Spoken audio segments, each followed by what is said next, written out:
guys, welcome to the channel The Deviants. Today we will discuss the chapter Microorganism Friends or Foes. It is the part 2. So without wasting time, let's get started.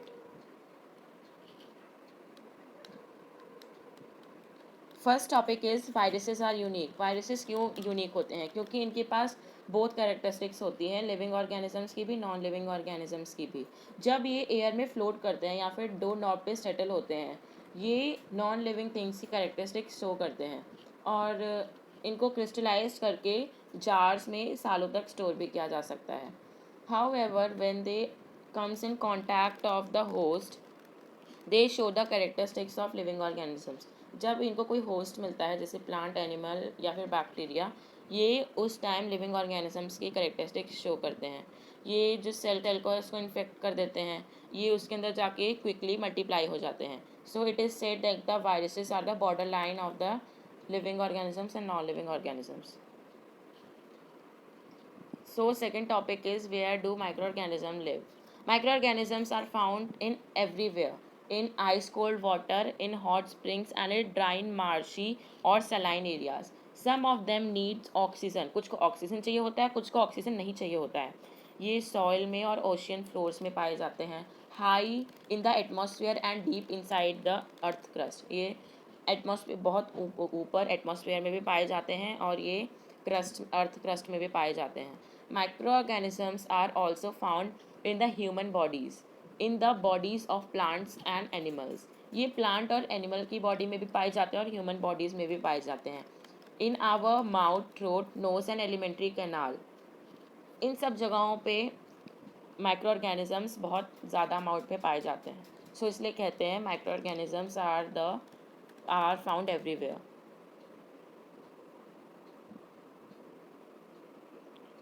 So next topic is role of microorganisms in our life. Microorganisms play an important role in our lives and overall environment.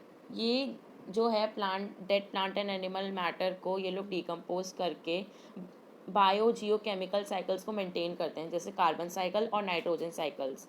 ये Mankind के लिए भी बहुत useful होते हैं, beneficial होते हैं. कुछ तो हमारे फूड को स्पॉइल कर देते हैं और हमें डिजीजेस देते हैं.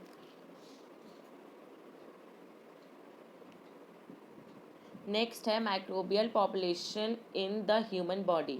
Under normal condition our body is the house of large population of microorganisms. Normal conditions में हमारी बॉडी में बहुत ही ज़्यादा माइक्रो ऑर्गेनिजम्स पाए जाते हैं, पर ये बैलेंस में रहते हैं और ये हमारे लिए हार्मलेस होते हैं. ये कुछ तो माइक्रो ऑर्गेनिजम्स हमारी बॉडी के लिए बहुत इम्पॉर्टेंट होते हैं. ये हमारे सिस्टम के लिए बहुत ही ज़्यादा एसेंशियल होते हैं. नेक्स्ट है microorganisms as our friend. Microorganisms जो फ्रेंडली होते हैं, ये बहुत हेल्प करते हैं हमारी यूजेस इन फूड. सो ये हमें कर्ड एंड चीज़ फॉर्मेशन में भी हेल्प करते हैं. Lactobacillus is an bacterium that helps in formation of curd. Lactobacillus एक बैक्टीरिया होता है जो कर्ड, दही बनाने में यूज़ होता है, हेल्प करता है. ये जो मिल्क है उसको मल्टीप्लाई कर देता है और उसको कर्ड बना देता है. कुछ बैक्टीरिया और फंगी इन्वॉल्व होते हैं चीज़ बनाने में, ये चीज़ बनाने में हेल्प करते हैं. Fermentation process in bakery. Fungi like east, ये जो है रिप्रोड्यूस करता है कार्बन डाइऑक्साइड. सो इसलिए जब ये बैटर डो या फिर बैटर में मिक्स किया जाता है, ये उसके अंदर जो कार्बन डाइऑक्साइड ये रिप्रोड्यूस करता है उसके अंदर ट्रैप हो जाता है, जिससे वो उसका वॉल्यूम इंक्रीज हो जाता है और वो फ्लफ़ी और सॉफ्ट हो जाता है. इस प्रोसेस को फर्मेंटेशन कहते हैं. नेक्स्ट है यूजेस इन एल्कोहलिक बेवरेजेस.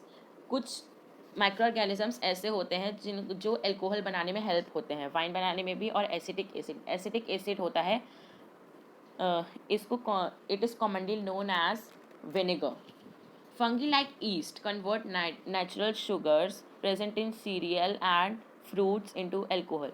ये जो नेचुरल शुगर्स होते हैं जो सीरियल और फ्रूट्स में पाए जाते हैं, इनको अल्कोहल में चेंज कर देते हैं. और जो अल्कोहल होता है ये अल्कोहलिक बेवरेजेस बनाने में यूज़ होता है.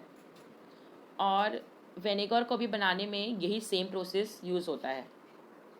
So next, microorganisms as our friends, sewage treatment, it is the last topic. कुछ बैक्टीरिया जो है वो सीवेज नाली को साफ़ करने में हेल्प करते हैं और इंडस्ट्रियल वेस्ट को भी हेल्प करते हैं साफ़ करने में। और इंडस्ट्रियल वेस्ट को कहते हैं इफ्लुएंट और इस प्रोसेस को कहते हैं bioaugmentation. So it was the last topic. Now we will meet in explanation of next part of this chapter. अगर आपने अब तक पार्ट 1 नहीं देखा है तो आप द डीएवियंस के चैनल पे जाके देख सकते हैं। Next part will be available soon in the डीएवियंस।